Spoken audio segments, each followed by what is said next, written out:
अगर आप भी चाहते हैं कि CHA म्यूजिक का ऑडियो वीडियो सबसे पहले आप तक पहुंचे, तो लाल बटन को दबाकर चैनल को सब्सक्राइब करें और बेल आइकन दबाना ना भूलें।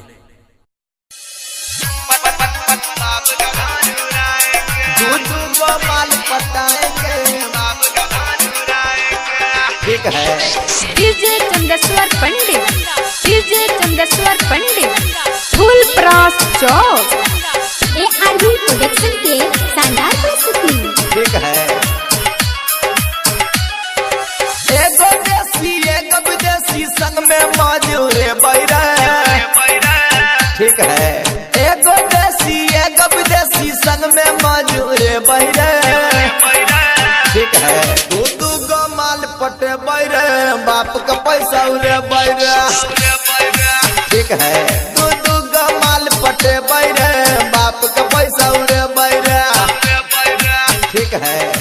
एक होगी वेज और एक नॉन वेज होगी। ठीक है। एक होगी वेज और एक नॉन वेज होगी। एक होगी निजी और दूसरी रोड वेज होगी। ठीक है। एक होगी निजी और दूसरी रोड वेज होगी। दोनों को पटाएंगे हम, नहीं परहेज होगी। ठीक है।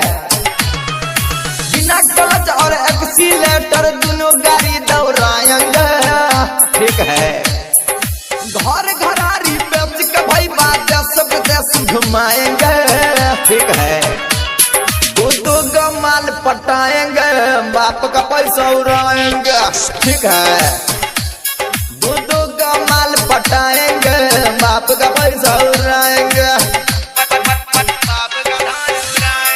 दो गो माल पटाएंगे, बाप का ठीक है। डीजे चंदेश्वर पंडित फुल प्रास चौक। एगो रास्ते हाई फाई, दूसरा रास्ते घास वाली। ठीक है। एगो रास्ते हाई फाई, दूसरा रास्ते घास वाली। एगो हेते बीबी हमर दोसर टाइम पास वाली। ठीक है। एगो हेते बीबी हमर दोसर टाइम पास वाली। एगो जदी सन कल दोसर 12 दास वाली। ठीक है। देखता रहते गौवा घरुआ दुनू से बतिए बैरा। ठीक है। और देखते रहते गौवा घरुआ दुनू से बतिए बैरा। ठीक है। दू गो छौरी पटे बैरा, बाप कना के गड़े बैरा। ठीक है। दू गो छौरी पटे बैरा, बाप कना के गड़े बैरा। दू गो माल पटाएंगे, बाप